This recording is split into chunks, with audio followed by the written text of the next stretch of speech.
at 6 o'clock, tracking the rebuilding process in Texas. This weekend will mark 3 months since Hurricane Harvey hit the state, causing $200 billion in damage. KXAN's Wes Rappaport returned to Rockport to see how your donations are helping out. He found plenty of people still in need.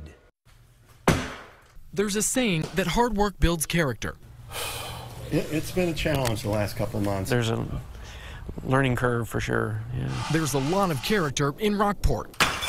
We have a new normal. Lavita Rodriguez runs a daycare out of this small church, scarred from its battle with Harvey. There's still a huge need here. She recently reopened after getting a small piece of the $85 million Rebuild Texas Fund. So far, only $2 million of that has trickled out to community organizations, including Save the Children, that helped Rodriguez. When a disaster of this scope and scale affects such a large area, it's devastating for families. We're helping to restore child care programs, after school programs, get those programs back up and operational. It's extremely helpful.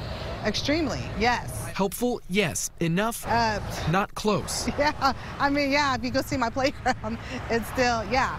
I mean, just the carpeting alone, because we had holes in our ceiling, and so we had water damage. But Rodriguez is one of the lucky ones. I lived probably until like last week without hot water. Stephanie Evans works at one of the first restaurants to open up after the storm. She's been here for 35 years, and her home took a hit. It's just sad to see all my stuff gone. Now all she has is hope that the federal government or her insurance company will eventually come through for her. I have to be hopeful. I'm hoping that it'll work out. The mayor of nearby Fulton promises this rebuild will be done right. We've made drastic improvements, but we have to understand this is not a race, it's a long marathon. If the hard work in the Gulf builds character, it also has built an arsenal of patience as the people here strive for peace. Wes Rappaport, KXAN News.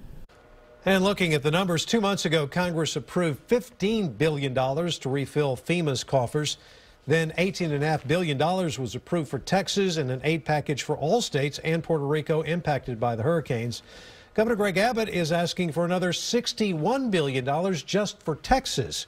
However, the White House is asking Congress to only approve $44 billion for all the areas, saying that Texas needs to pony up more of its own money. Meanwhile, the Greater Houston Community Foundation is taking care of some victims in that city. It's handed out $102 million in grants for home and other repairs. Total, national and local groups have raised $700 million.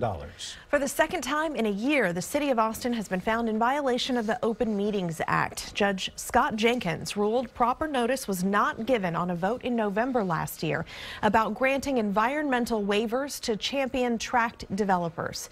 The plaintiff's attorney sent a statement to KXAN saying no city commission ever reviewed the waivers. The city responded, saying it is disappointed in the ruling. Last year, a judge ruled the city committed the same violation in granting waivers for the Pilot Knob development. Do you